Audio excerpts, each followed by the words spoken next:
Assalamualaikum warahmatullahi wabarakatuh. Nama saya Dafa Fadila, saya dari kelas 11 IPA 3. Jadi saya akan menjelaskan tentang kronologi proklamasi kemerdekaan Indonesia. Jadi yang pertama adalah kita semua itu tahu bahwa proklamasi kemerdekaan Indonesia jatuh tempo pada tanggal 17 Agustus 1945. Menjadi momen penting bagi Indonesia, proklamasi menjadi penegasan bahwa Indonesia telah terbebas dari penjajahan atau dari suatu penjajahan. Sebelum proklamasi kemerdekaan Indonesia terjadi, ada sejumlah atau beberapa peristiwa yang terjadi. Salah satunya adalah serangan sekutu terhadap Jepang yang membuat kota Hiroshima hancur akibat bom atom pada tanggal 6 Agustus 1945.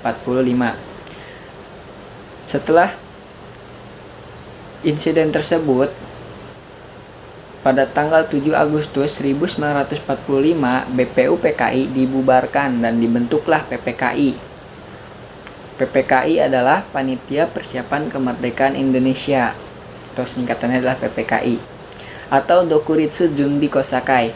PPKI dibentuk dengan tujuan mempersiapkan proklamasi kemerdekaan Indonesia. Jepang juga menjanjikan kemerdekaan Indonesia pada tanggal 24 Agustus 1945. Terus lanjut lagi pada tanggal 9 Agustus 1945, yaitu ada serangan susulan di kota Nagasaki. Jepang dijatuhi bom atom kedua oleh Amerika Serikat. Nah, dalam situasi tersebut Jepang malah mendapat serangan bom yang kedua dari sekutu berlokasi di Nagasaki pada tanggal 9 Agustus 1945. Momen ini yang membuat Jepang menyatakan kalah dari sekutu pada tanggal 14 Agustus 1945. Dan oleh sebab itu,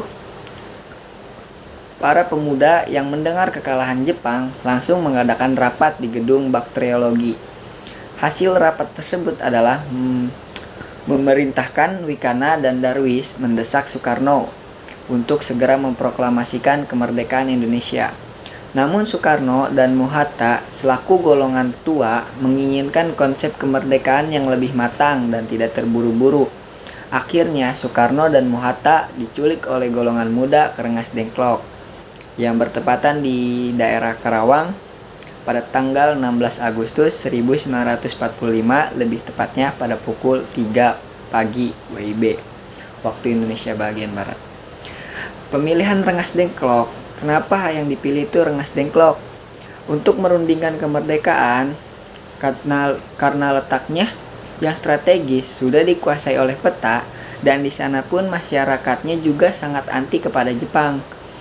Nah, setelah golongan tua yang udah diwakili oleh Soekarno dan Mohatta dan Mr. Ahmad Subarjo dengan golongan muda untuk membuat kesepakatan proklamasi kemerdekaan, akhirnya diputuskan untuk diadakan pada esok harinya 17 Agustus 1945. Namun sebelum itu dilakukan pertemuan PPKI di rumah Laksamana Maeda atau Kepala Kantor Penghubung Angkatan Laut Jepang terlebih dahulu. Pertemuan tersebut bertujuan untuk perumusan teks proklamasi yang dihadiri oleh golongan tua dan golongan muda.